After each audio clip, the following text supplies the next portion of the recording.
honestly, it was bittersweet because it's like, you get comfortable with being around certain people, but I also knew it was just time for me to go. And people are not always going to understand where you're coming from. People are not always going to believe where you're coming from. And you kind of have to work to develop thick skin to where it's like, God knows my heart, and that's what matters. And those that are meant to experience me and believe who I am, that's what matters. Six is up in this thing. Need you up on this game. Wait is over. The wait is over. Welcome back. This is commentary, so get out your feelings. What's going on, everybody? Thank you for tuning in. It's your girl Nesha here, back in the cut. Once again, y'all read the title, so you already know I'm going to be interviewing Miss Liyah.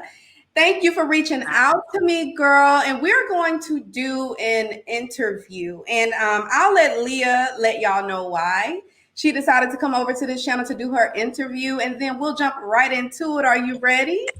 Yes. So I always had like admiration for you and how you ran your platform. A lot of you may, like the last time you seen me, you probably remember me as LivewLiyah of LivewLiyah show.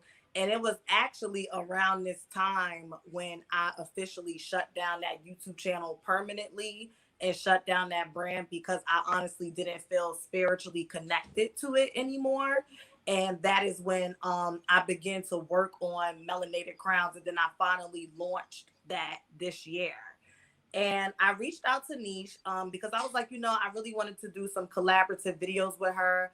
I feel like me and her, have similar, I don't want to say mission statements, but the tone of our channels are very similar. It's not like super duper messy and whatnot. It's just like commentary on whatever's going on. And I've had a lot that's just been sitting on me for a while. And I'm turning 25 next week. I'm into numerology and stuff, and we'll talk about that later. But 2 + 5 is 7. So this will be my year of 7. And 7 is a very highly spiritual number. And I just honestly wanted to speak my truth unfiltered once and for all. I've been doing a lot of work on myself, a lot of introspection and self-reflection.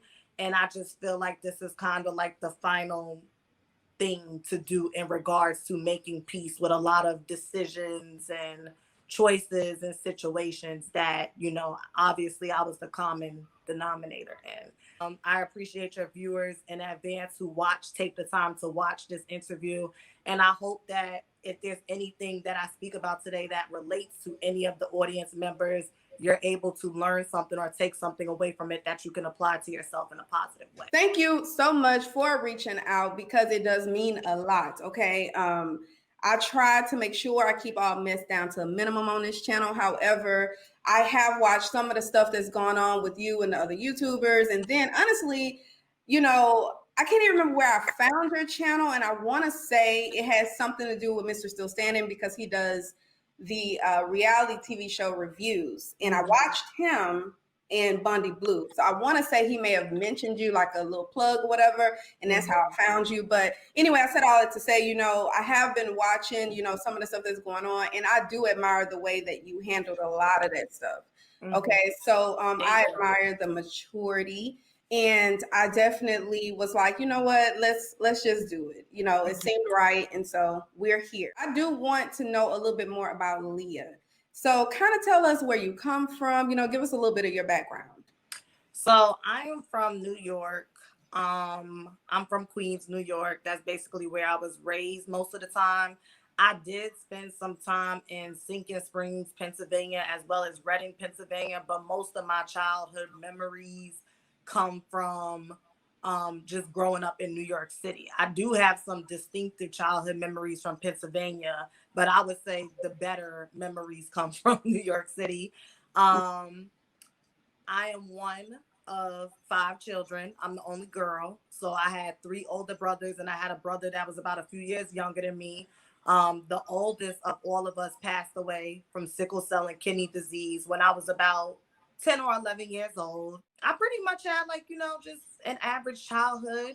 There was a lot of stuff that went on in my household. And, we will talk about that later on when we speak on other situations, and I'll draw it together. I'm a spiritual advisor today. I will be studying social work, concentrating in mental health for adolescents and young adults. I'll be starting that in the fall of 2021.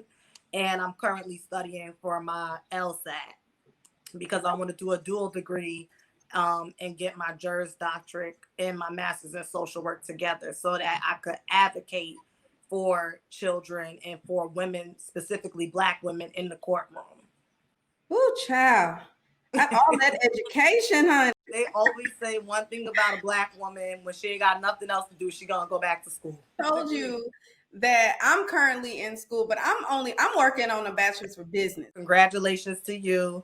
And when it comes to getting a higher education, there is no right or wrong way to do it, and there is no clear path. I think people fail to realize that when you enter the arena of college and higher education, as opposed to doing grade school, it's two different lanes. Because it's like most of us, when we come up in the household, it's like, you know, take your ass to school. But when you get into college and you don't have somebody riding you, whether you go straight from high school into college or you go for a few years and then you pick it back up later on when you're a significant other, when you're a wife, a husband, and you have kids, it's just different. As long as you get it done, that's all that matters. You are one of 5, right? You have 4 brothers, one passed away. Tell me, how was it growing up in the house where you're the only girl? I feel like there's a lot of misconceptions that came with that. A lot of people always assume that I was spoiled because, you know, if I'm the only girl, people always assume that. But I felt like I never really got the privileges of being the only girl. Like you would assume that I will always have my own room. That was not the case at all. Even though I was one of 5, me and my siblings lived all together in the house for a very short period of time. And then before I knew it, when we was moving from Pennsylvania to come back to New York City, the oldest had stayed in Pennsylvania. The second oldest was institutionalized at a very early age. So I never really developed a strong relationship with him. And then the third oldest was the one that actually, like, I actually grew up in the house with him. And because of some conflicts that he had with my mother tended to favor him a lot because she had a lot of guilt in regards to how she was raising me and my little brother versus how she raised them, because we have different dads. Like me and my little brother have the same mom and dad, but my 3 older brothers, we have the same mom, but we have different dads. Okay. So it was always like that tension of like, you know, my mom had me and my brother when she was in her 30s. She had my first 3 older brothers by the time she was 21, 22, back to back to back like that. So with life and experiences, it's just the difference in how she's going to parent and how she's going to raise us. And of course, when you're a kid and you just see that this person is getting treated better or getting more, you don't really have the tools to really rationalize and unpack why that's happening. So there was a lot of tension growing up. Like, it wasn't a situation like, oh, I'm the only girl, so, you know, everybody just falls at Princess Aaliyah's feet. No, I often felt like the middle child. I feel like I did have middle child syndrome because when it was my mother and me and my 2 brothers, it was my older brother, it was me and my younger brother. And you have her trying to cater and make up for lost time or whatever with my older brother. And then she's naturally going to cater to my little brother because you know how moms are with their boys. And a lot of times I just kind of felt alone and just kind of like forgotten about and pushed to the side. Yeah, and then they expect you to be more mature, you know, when it comes to the girls. Yep. Because so it's just like, well, let me pay attention to the one that needs my help. Just try to figure out like why, like, you know what I mean? Why are you doing this with them, but you didn't do that with us? And, you know, and I think it's because, and we all have different dads. So I think it's because of that. It's like because of her particular situation with his dad, that's why she's like that. So people just grow, like you said to the youngest, like you naturally, you will hope that we all evolve and grow through stages of life. So it's just, it may just come easier in your 40s when you have a child to be a better mom or dad than when you was in your 20s. Yeah.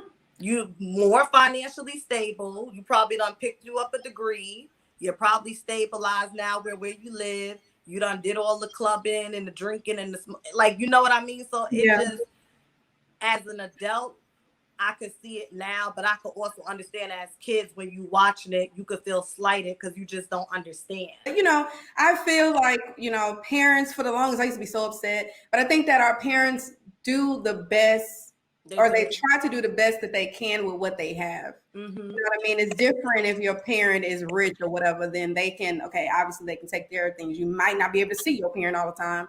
Right. But, you know what I mean? They can take care of things differently than someone who's a little bit poor. You know what I mean? So she did the best with what she could. And, my mom, I don't know if this is the same thing with your mom, but my mom didn't have really, we had my stepdad, but she wasn't married. Okay. She's never been married. So tell me about that. I know you said that your mom had, y'all had different dads except for. Yeah. I mean, I grew up in the house with my father. The thing with that, and that's another misconception, a lot of people think when you have come from a 2-parent household, and yes, statistically, it is beneficial for the children. I'm not even trying to denounce that. Yeah. But for me, I just feel like all of these positive stereotypes that people would automatically assume from like face value, they just skipped me. Yeah, I'm the only girl, but I wasn't spoiled. Yeah, I grew up in the house with 2 parents, but the gag is my dad had a job where he had to travel 2 hours on a train. So you got to figure Monday through Friday, he's out the house for 12 to 13 hours. And then come Saturday, my dad is that traditional dad where it's like, listen, I done paid the bills. Y'all get out of my face. Leave me alone. I'm drinking my beer. I got my newspaper. I'm watching the baseball game. My father loves baseball. Yeah. That's what he's seen his father do. You know what I mean? Like, these are conversations I have now with him earlier this year. And I did a video about this on my YouTube channel called Healing My Daddy Issues. And I was very transparent, where it's like, he used to watch his dad beat on his mom. So for my dad, it was like, I never really beat y'all. I never did this. I was there. So I love y'all. I did the best. Like, because what his thing is, I didn't do what my dad did, so I know I was a good dad. And I think sometimes we look at what our parents did and we go out our way to do the opposite, and we just think that's all we need to do to be good moms and good dads. And it's like, it's more to that, because you're basically projecting what you feel you didn't get on me and assuming that's what I need. He was there, but I never had an emotional connection with him. Right. Like, I just didn't. He's not a vulnerable person. And him and my mom did not have the best marriage. It was not a good marriage at all. It was a marriage of convenience. They both are still very child-minded like because of their traumas that they don't really deal with. And it's like, when you throw kids into the mix and then you can't afford these kids, it's just a recipe for disaster. And because of that, I grew up seeing a lot of disputes in my household, verbal disputes and sometimes physical disputes, because you got 2 people that were not supposed to be together to begin with. Then y'all procreating and having children, and then y'all are not equipped to raise these kids because you're still kids yourself on a mental and emotional level. That's what I feel about the situation with my mom. But like I say, I just try to be mindful of that. And luckily I have a husband that will say, okay, well, you sure you want to do that? Because you're starting to act like such and such. So, he'll tell me in a minute, but it's like, because we find ourselves doing it and we're not like, we don't have control over it. We find ourselves like, Mom used to cuss all the time. She's getting much better.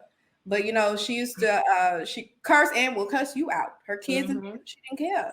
But that didn't mean she didn't love us. And it's so interesting because when I got my husband, his mom would always end a call, or whenever you're leaving, she say, I love you. Well, my mom never said that. It was kind of like, it's understood. I love you. See, I'm doing all this. You know what I mean? Right. So it's just different. I know she does love us, but it's just that she didn't vocally say it. You know what I mean? Right. So that definitely makes a difference when you're raising kids. So I make sure not to repeat that cycle with my kids. Right.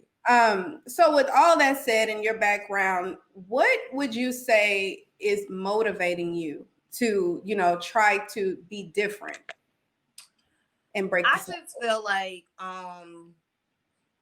as individuals, people will do things to us, that hurt us, that like put us in pain, that put us in sadness and anger and all of that stuff. And sometimes, and we internalize it, right? And if you don't have an outlet to express yourself and unpack these traumas with, or these situations, you just basically turn around, whether it's intentionally or unintentionally, and you're exuding them same qualities and characteristics on other people. You're inflicting the same hurt and pain that somebody has inflicted on you.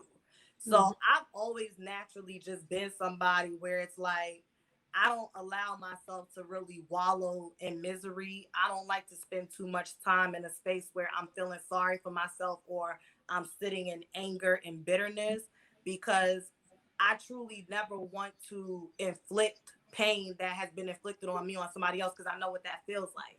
Right. You have some people that get hurt and they want to go and hurt people because they want people to feel what they feel. With me, it's like, I'm doing my work as an individual and doing work for the collective, mostly Black women, because if I can help them through their trauma, or help prevent them from putting themselves in situations where trauma could be inflicted on them, that makes me feel better, because I've healed from those things and I'm in the process of forgiving people who've done those things to me.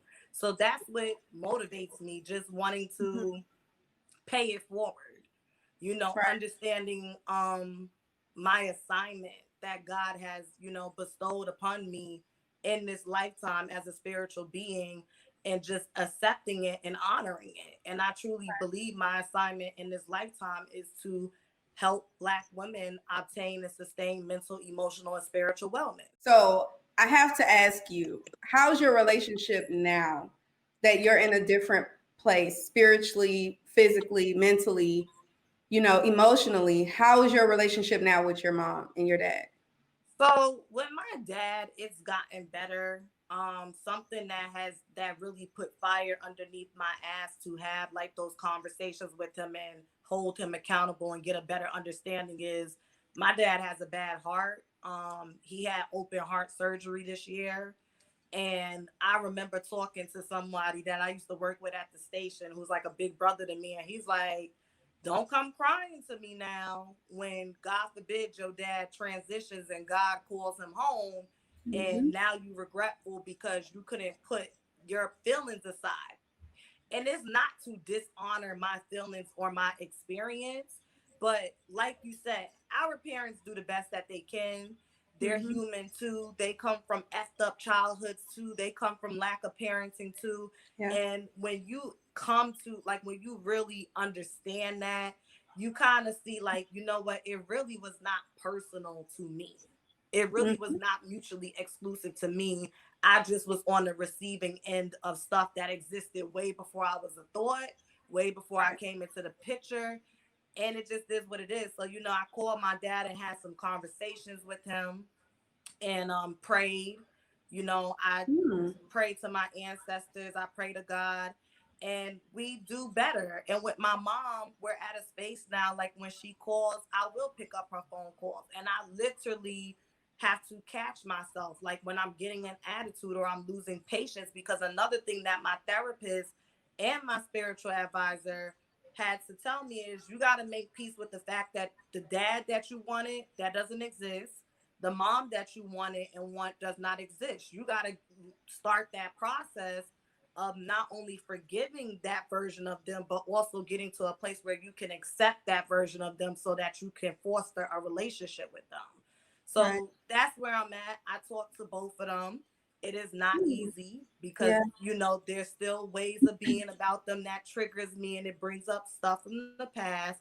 But I just really do pray for patience and forgiveness and empathy, because I know I'm a Sagittarius fire energy. We just real quick, and we could just lose patience and kind of fly off the handle. And I own my part in that. So I really just be on the other, I'll mute my phone and just be like, do a deep sigh when they just getting on my nerves. But I hope moving forward, I could continue to, like, you know, hold my patience and whatnot. And I'm pretty sure they can recognize that too. But like you said, you still have to, it's like, I always get so frustrated when I always have to like be the bigger person. And I have to be the one that deals with it. And I have to just like move on, sweep it under the rug, just let it go. because every now and again I'll go off, but then have to bring it back. But I know that she recognizes that, my mom recognizes that, my dad recognizes that, and I'm sure your parents do too.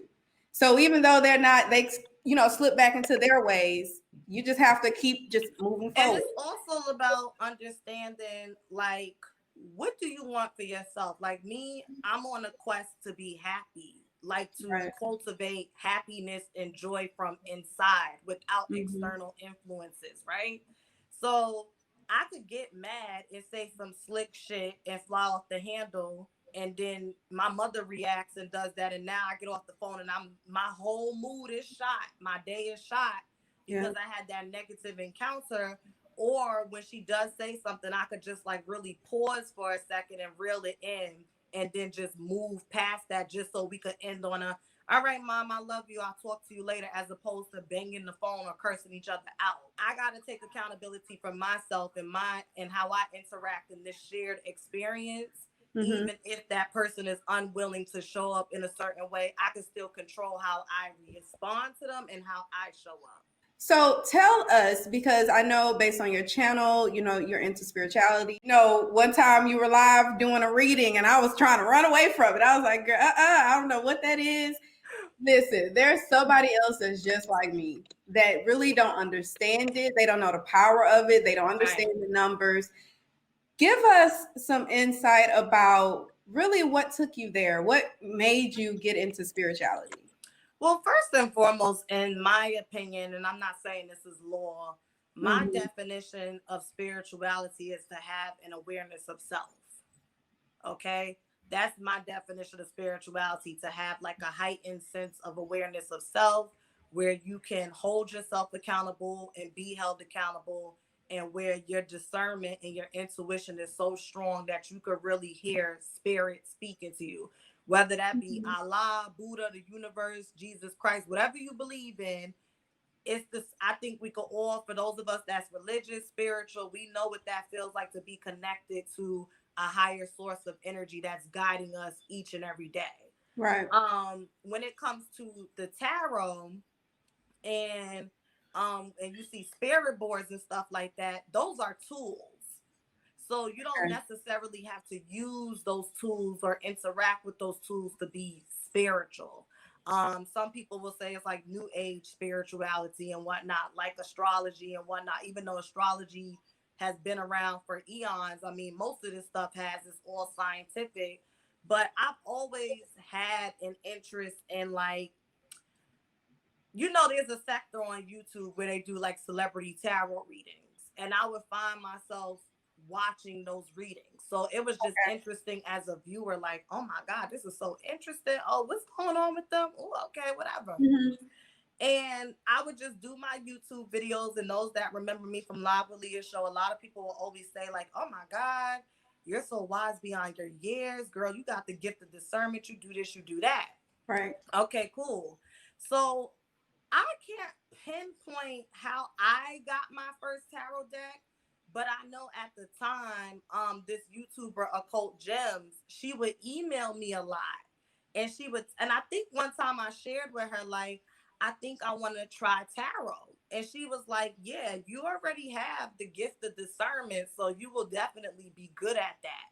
And I want to say I bought my first tarot deck in like March or April of 2018. Was it 2018? No, 2019. Okay. I think it was 2019. I'm confident. This year has been so long. Oh I'm so God. confused. Talk about I really think it was like March or April or February. Because I know it was at the top. It was like that midway point. So I bought my tarot deck, and it was sitting in my room, because I remember Occult Gems at the time, she was like kind of serving as a mentor and advisor. And she was like, make sure you practice, make sure you study the cards. But I really just was not disciplined to pick it up. So one day I was on YouTube Live on LivewLiyah show, and you had a bunch of people in there. And those of you that's watching that was in there, you'll probably remember this. And they was just like, just get your deck, girl. Like, just get your deck. Just start doing the readings here. And I'm like, okay.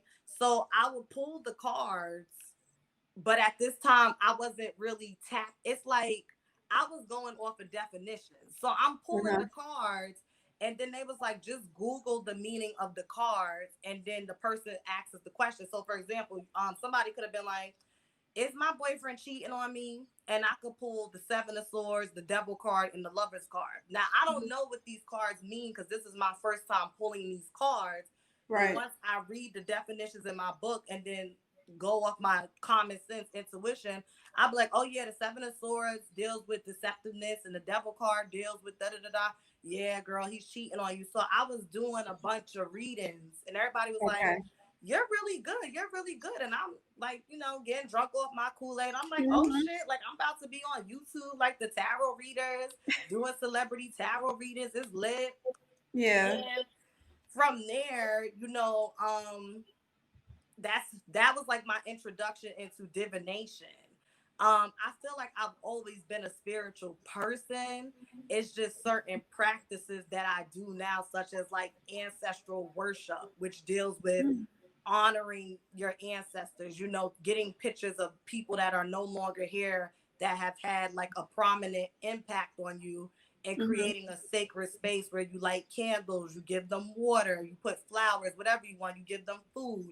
Like that's what I personally practice. And I do believe in God. I do believe there's a higher source, but when it comes to belonging to a specific religion, I haven't quite found that yet on my journey as of yet. So basically, for me, I'd say God. So God is speaking to you through the tools, the cards, the boards. Yes, or my ancestors. Because like when I personally do tarot cards, I call on my ancestors. I don't know, because I'm thinking like I'm not this super, well, it's complicated. You know what I mean? I used to be like really into like reading the Bible, and then just I've had different experiences where I'm thinking something and then a random person will walk up to me and literally answer that question. I've had that happen. I've talked to different people. I've, prayed. I don't say like past tense, I still pray. But it's just, I've had my different experiences, and then you always get to that question of, well, how do you know God is speaking to you? And so I feel like it's just a feeling. So I guess I've already been spiritual in that sense. I just never understood the cards, because I'm like, well, is that witchcraft, or is it really God speaking? I don't consider it witchcraft at all. Or like psychic. I consider it like a tool. The same thing with the pendulum and whatnot. And I'm not well versed on the Bible, so you can correct me if I'm wrong. But didn't they have like seers in the Bible, people that could see the future and whatnot? Yeah, and he spoke to them. Yeah, so it's just like, I don't know why people act like sometimes like these things are new. And I get it, with mainstream media and society, the way in which they like to present spiritual beings that have these majestical gifts. It's not always in the best light, but I do feel like we are in the age of Aquarius.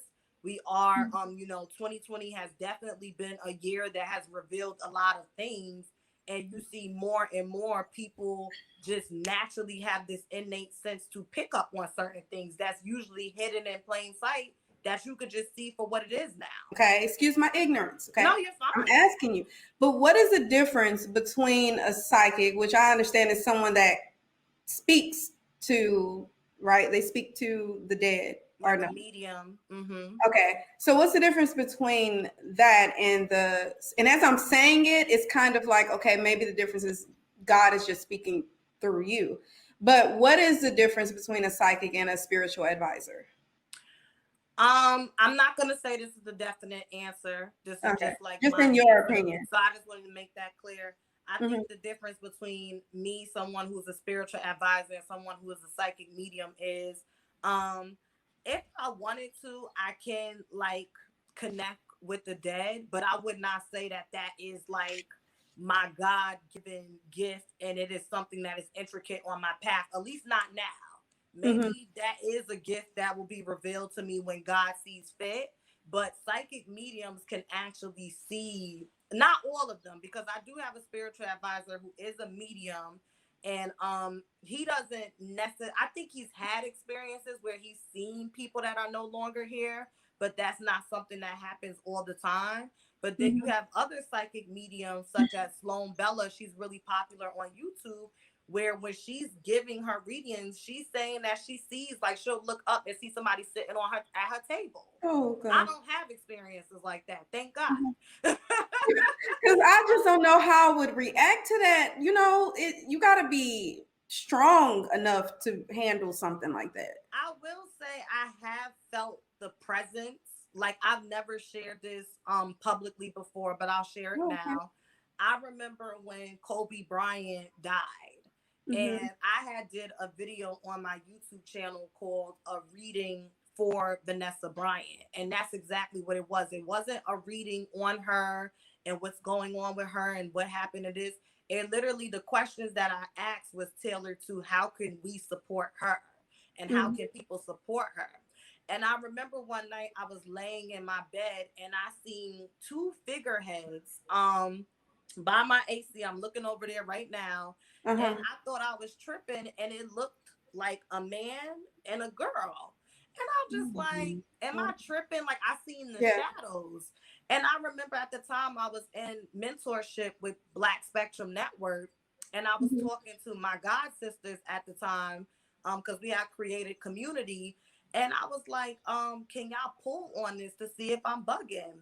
And the girl, Tiana over there, she's like super dope. Like, she's super dope. She's clear, what is it? Clairvoyant. Clairvoyant is like where you could see. Claircognizant is what I am. So it's like I don't necessarily hear somebody talking. Uh-huh. The information just comes to me as a thought. Okay. Okay. And then I think clairaudient is where you could actually hear spirit speaking to you. Clairvoyant is when you could actually see. Okay. So she's a super dope psychic and whatnot, and she could see. And she did a reading, and she was just like, yeah, he wants you to do another reading because he really appreciated that, like, you were one of the very few YouTubers that read for the situation, but you did it with integrity. And I Hmm. never followed up. I never did the reading. I'm gonna be honest, I kind of was apprehensive about it. In a perfect world, if I had access to Vanessa Bryant, I would Yeah. have just pulled up in her DM and said, listen, this is what your husband wants you to know. Right. But I didn't know how to put that information out on the internet without it looking a certain way. And those are some of the cons of being someone who has spiritual gifts, because it's Mhm. still taboo, and people are not always going to understand where you're coming from. People are not always going to believe where you're coming from, and you kind of have to work to develop thick skin to where it's like, God knows my heart, and that's Mhm. what matters. And those that are meant to experience me and believe who I am, that's what matters. Yeah, I mean I feel like the person that's receiving it has it's something that they will know is for them. Mm-hmm. So it won't be for everybody else. Right. You know, it's like the situation that I had one time in a store, and I'm literally on a Sunday morning, I'm riding to a store with my brother and sister in the car. They don't know, but I'm having this conversation with God. And for a lady to randomly come up while I'm by myself, so she waited. I don't know, to this day, she had like a Dallas hairstyle. And I don't know if you know what I'm talking about, but like their hair be all like high, like hives and stuff. And they walked off somewhere, and then I'm by myself down a chip aisle, and then she comes and she literally answers all the questions. I excuse me, Wow. ma'am, can I talk to you? Okay, sure. Like, what's up? I'm just like, what's up? Friendly. And, you know, then she started saying, you know, you are loved and God loves you. You're doing the right thing. And she's saying all this stuff. And I'm like, okay. If you already are still struggling with finding your grounding with this new addition to your identity, because we're all multifaceted individuals, Right. um, I wasn't confident. Like, if that happened today, I probably would, because I have the tools now. But Yeah. back then, I was just real apprehensive about touching that. Mm-hmm. You know, there's times where I'll all of a sudden, for example, I haven't listened to Jeremiah's music in a long time. Oh And my the other gosh. day, I Uh-huh. just started playing his music, And then yesterday I found out he's in ICU battling COVID. There'll be a situation where I'll start playing like Aaliyah's music, and then I'll be like, why am I playing her music? And then I'll wake up and these are things that's happened. I'll wake up the following morning and it's her birthday. You know what I mean? So it's stuff like that kind of happens. Like I'll feel gravitated to something, and then a day or two later something will be about them will just pop up and it'll be everywhere, and I'll be like, oh, okay, I guess I don't know what spirit's trying to show me or tell me, but okay. I had that situation with King Von. Yes, I like in peace. his, yeah, I love his, I don't know why. And people, like, when I said, they, especially my sisters, like, what the hell are you doing listening to that? I like his crazy stories. You know what I mean? And so the night before that happened, I was riding, because it was a random, I mean, it was a day because my husband is gone. And so me and the boys were in a car and we were heading to just drop my mom off some food. Right. And so we're listening to Crazy Story that night. And then the next day for that to happen, I'm like, what? Yeah. Let's get into, so you mentioned your mentorship that you had with Black Spectrum. So tell us a little bit about that. Like, is that something that's required for you to get into spirituality, or is this something like it's just by choice? Like, you can do that if you want to, but it's not required. I personally believe it's by choice. This is something that my former mentor, Hugonzo, a Black Spectrum Network, taught me, and I believe it to be true. In this lifetime, there's 3 people that you should have. Not every stage of your life will permit for you to have all 3 of these people at the same time, but it's good to have a mentor in your career field. It's good to have a spiritual advisor, and it's good to have a therapist. Get you somebody in your career field that has accomplished what you are seeking to accomplish, so you can have a bit of direction and guidance and networking. A spiritual advisor, because we are spiritual beings first, having a physical experience. We are in this world. We are not supposed to be of it and all of its physicalities and externals. So it's good for, to allow the Most High to guide you to somebody, or for the Most High to divinely place somebody in your life that's going to help guide you for whatever time period they're supposed to. And a therapist, a licensed clinical professional to unpack your day-to-day stuff with, even if it's somebody you see once a month, once every 3 months. I'm a huge advocate for therapy, getting an objective and educational and clinical opinion and perspective on what's going on. When I joined Black Spectrum Network's mentorship, I was part of the first batch. Okay. Hugonzo had put the mentorship together. I was a huge watcher and supporter and fan of Black Spectrum Network.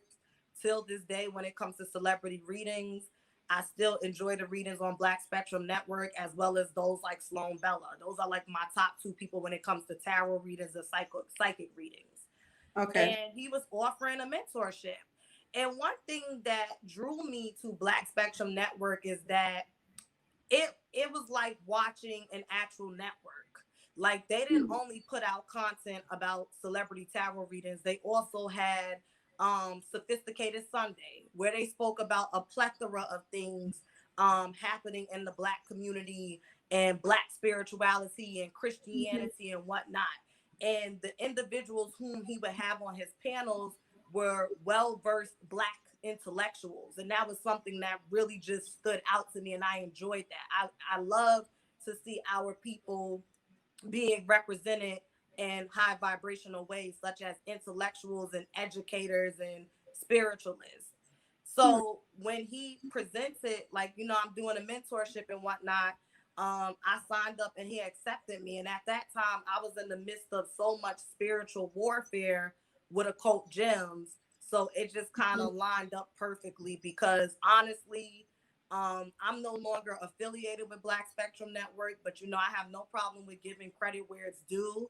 Right. I honestly can't imagine where I would be today if it wasn't for the tools that Hugonzo provided for me, as well as the community at that time when I was going through a lot of transitional phases in my life. So, do you want to get into what made you, I guess, sever your ties with them? I just basically outgrew what they was offering in their curriculum.